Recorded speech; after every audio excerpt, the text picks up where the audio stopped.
Hello, my name is Tom Brassington. I'm a PhD student at Lancaster University based in the Department of English Literature and Creative Writing. My PhD focuses on gender and how it is performed within a branch of literature and culture known as the Gothic. I've been asked by a school to create some resources as part of the outreach work my department does. These are designed to support your current learning in English classes, to encourage your critical thinking abilities in new and accessible ways, and to give you a flavour of what studying English literature to a degree level can look like. The following is one resource on the woman in black, looking at an aspect of the Gothic known as the Gothic Cusp. Before we get to a more detailed discussion of the Gothic cusp, I want to briefly outline that the Gothic is a very conventional genre. In fact, one of its standout features is its conventionality.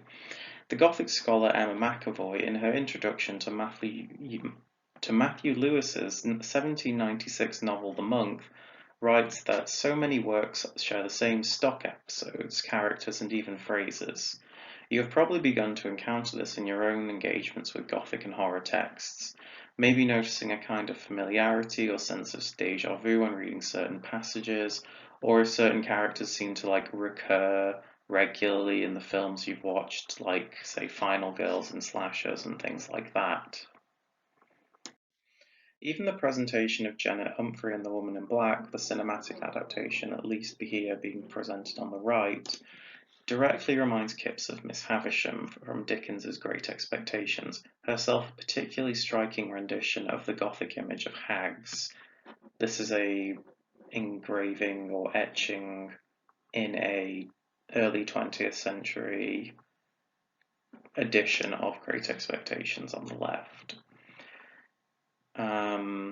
In the middle is Betty Davis as Baby Jane Hudson in 1964's Whatever Happened to Baby Jane. And we can see if we look briefly at these three images how there is a sort of striking similarity in how they look. Like, one, they're all old women. Like, two, they're all incredibly pale in the face. Like, there's also a deliberate sort of sense of how they're made up, especially between Janet and Betty Davis's character. This sort of specific kind of posing of the face also suggests that sort of stock element of the character of a sort of potential unhingedness or high intensity of emotion being felt.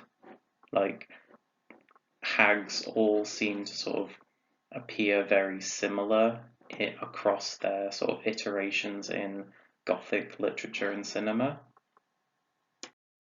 Now, you might be inclined to view a genre's conventionality and repetition in a very critical way because we're sort of taught to believe that a formulaic structure is bad, originality is good where formulaic is bad, but this conventionality can be used in a sort of very particular way to sort of closely analyze and get a greater understanding of how a text works. It provides an incredible insight into the moving parts of media, allowing us to learn just how the production of fear and unease is generated in the case of Gothic horror, as seen here. And Gothic is a fabulous genre for allowing us to peer behind the curtain of how literature works exactly for its conventionality. So it's not so much that conventionality is itself a bad thing, as every genre of literature and film and all sorts of media has its own particular rhythms and machinery and moving part. It's just that Gothic doesn't care to hide it where other genres would like you to think that every piece of it is solely original and not based on other things and trying to elicit certain feelings by using stock characters that work well to produce those kinds of feelings. Gothic just doesn't care to hide it. So the convention that I want to draw your attention to today is the Gothic Cusp. This refers to moments in texts where the past and present collide. Robert Miles summarizes it as a period of sensed overlap where the medieval wanes and the modern begins. In Gothic writing 1750 to 1820, that's the title of the book. He wrote that quotation that I've taken in. Often this collision is framed so that the past is made to appear wild and barbaric, and the present is made to appear rational and enlightened. There's a sense that where we are now is ultimately better than where we were then, if that makes sense. To put this briefly in context of the Gothic as a genre historically, the Gothic genre emerged in the mid-18th century with Horace Walpole's 1764 work, The Castle of Otranto, locating this genre right in the middle of what is known as the Enlightenment period, which falls roughly between the 17th and 19th centuries. The Enlightenment saw massive social change with a greater rise of secular and scientific thought. Isaac Newton's Principia Mathematica, which published in 1687, is regarded as one of the first major Enlightenment works. One of the effects of this massive change was to create a kind of lineage between the Enlightenment and previous historical periods. Enlightenment culture had a greater preference for the Renaissance and the Greco-Roman classical period of antiquity as part of its sort of like lineage. They viewed themselves as products of the Renaissance, and the Renaissance as a return to the knowledge of the Greco-Roman, knowledge and beauty of the Greco-Roman classical period. And one consequence of this sort of creation of a lineage is to view the medieval period or Middle Ages as barbaric. One name for it is the Dark Ages, just as a quick example.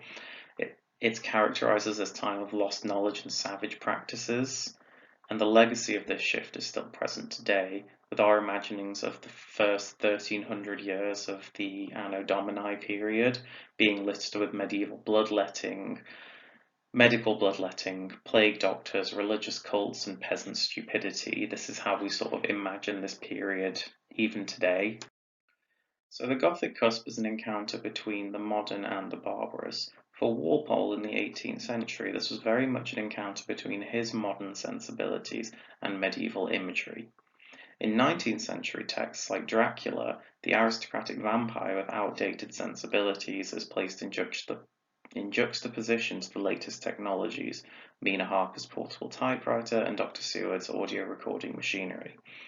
The Gothic cusp is encountered in The Woman in Black in a couple of ways, and the one that I want to focus on in this talk is the series of train journeys that Kipps goes on his journey to Blankshire, because each train actually marks a movement into the past, which I'll demonstrate now. So the first train and the London station from which it departs are described as follows. A great cavern of a railway station, glowing like the interior of a blacksmith's forge. Here all was clangour and the cheerfulness of preparations for departure, and I purchased papers and journals at the bookstall and walked down the platform beside the smoking, puffing train with a light step. The engine, I remember, was the Sir Bedivere. End quote. Next quote. I found a corner seat in an empty compartment, put my coat, hat and baggage on the rack and settled down in great contentment. When we pulled out of London, the fog, although lingering about the suburbs, began to be patchier and paler, and I all but cheered. By then a couple of other passengers had joined me in my compartment, but, after nodding briefly, were as intent on applying themselves to newspapers and other documents as myself. And so we travelled a good many uneventful miles towards the heart of England. Beyond the windows it was quickly dark, and when the carriage blinds were pulled down, all was as cosy and enclosed as some lamplit study. So what's particularly interesting about this quote and the description of the train journey itself in this sort of leg of it is that it's described as this like plush and pleasurable experience for Kipps, with all the modern conveniences an Edwardian London could want. The compartment even has a homely feel reminiscent of a study, and in it Kipps can enjoy in relative comfort the consumer goods he's purchased in the station. And it's these consumer goods, the fact that he can buy books and papers and journals in a nice big station, and the fact that the engine is graced with a name that he takes a note of, the fact that he's in extreme comfort, that's all used to signal the modernity of this train journey and put it in contrast with the following trains that he gets on at his respective changes at Crewe and Homerby. The change at Crewe marks a general continuation of this setting, with the second leg of the journey north being described as happening with ease and Kipps having a pleasant dinner. This is quite unremarkable, but that unremarkableness can in fact be used to sort of suggest that it's still not as good as the London station. Like, there's no description of any modern conveniences, and like that sort of signals that in its absence of description, Crewe station become the change at Crewe becomes this point of shift. Like, Crewe doesn't have the same mod cons as London. It's quite unremarkable. It's good enough, where London was plush, comforting, and luxurious by comparison. If the Crewe change had been a continuation of that plushness, we would still be in a sense that we're in a modern space, but we are slowly leaving it through this like absence of plushness. And it's the final leg of the journey which presents the most marked shift in Kipps's experience, where he says, and I quote, "It was only when I came to change again onto the branch line at a small station of Homerby that I began to be less comfortable, for here the air was a great deal colder and blowing in gusts from the east with an unpleasant rain upon its breath, and the train in which I was to travel for the last hour of my journey was one of those with ancient comfortless carriages upholstered in the stiffest of leather cloth, over unyielding horsehair, and with slatted wooden racks above. It smelled of cold, stale smuts, and the windows were grimed, the floor unswept." So there's a stark parallel between this train journey and the first train Kipps was on. And this train to Kipps is disgusting and incredibly outdated. Over the course of one journey, Kipps has literally travelled on 3 different trains with consistently degrading quality and a marked shift from the incredibly modern Sir Bedivere to a train that is ancient and comfortless. Alongside this, the environment literally becomes more hostile, and the presence of dirt and grime on the train intimates that the people in charge of looking after the train's upkeep are equally as filthy.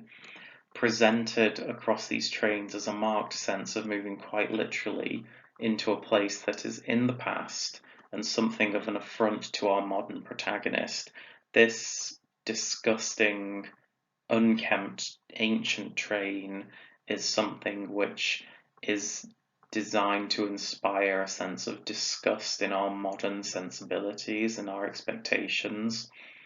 And further to that, also suggests this sort of question, like, how do these people live like this?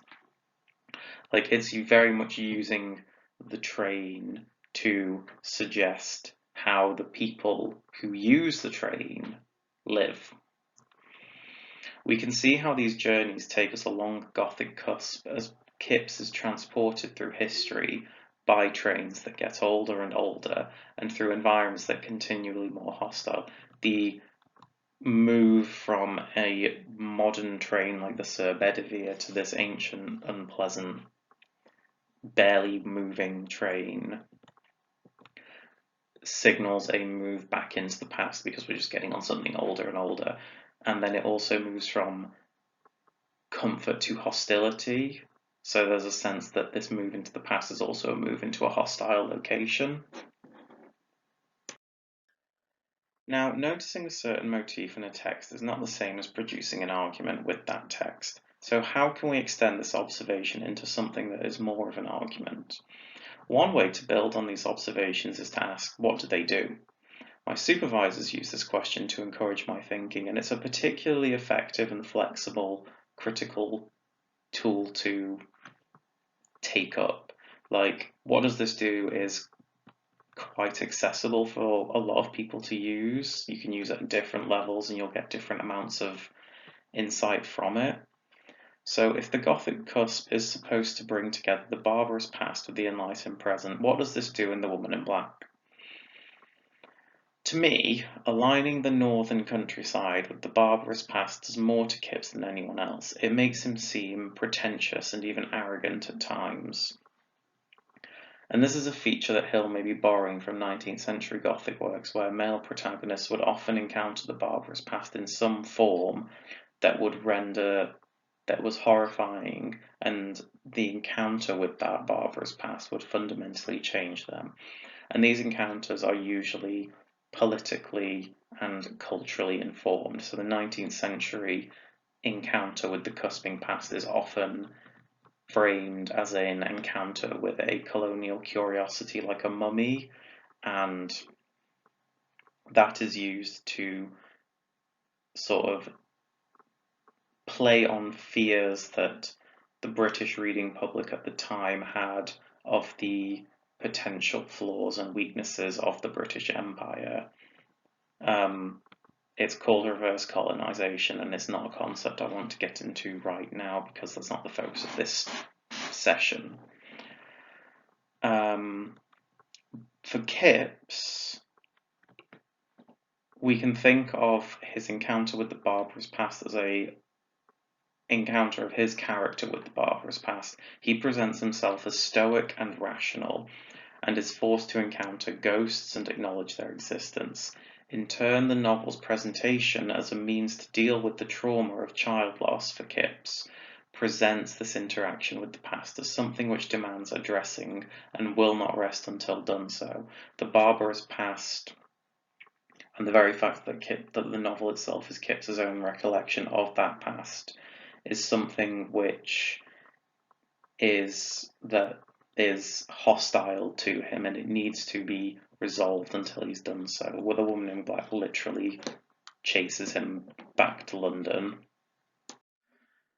So this talk on the Gothic cusp was a way to look at one convention of Gothic texts.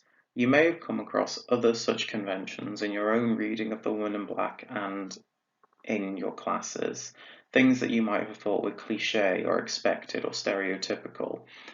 And whilst you may think those are some bad or because of being cliché, I hope this talk has kind of exposed how you can think about those cliché moments and unravel them further by asking questions like, what does this do?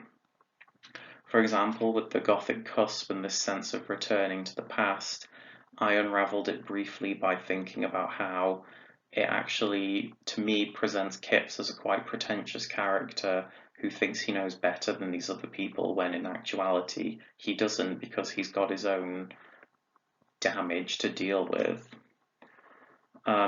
So like, what does this do is often a question that begets other questions, and it's a way of interrogating moments in a text and coming up with a convincing argument.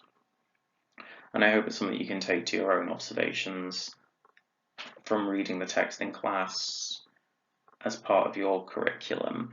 Obviously, this talk's been a little bit more conceptual than the others because it's been dealing with a specific motif and been a demonstration of what a sort of degree level research practice can look like. And I hope that in doing that, I've sort of also demonstrated the potential challenges and excitement of studying literature at a degree level. And as is expected, this talk has been partly informed by my own research and from conversations with staff and students in Lancaster's Department of English Literature and Creative Writing.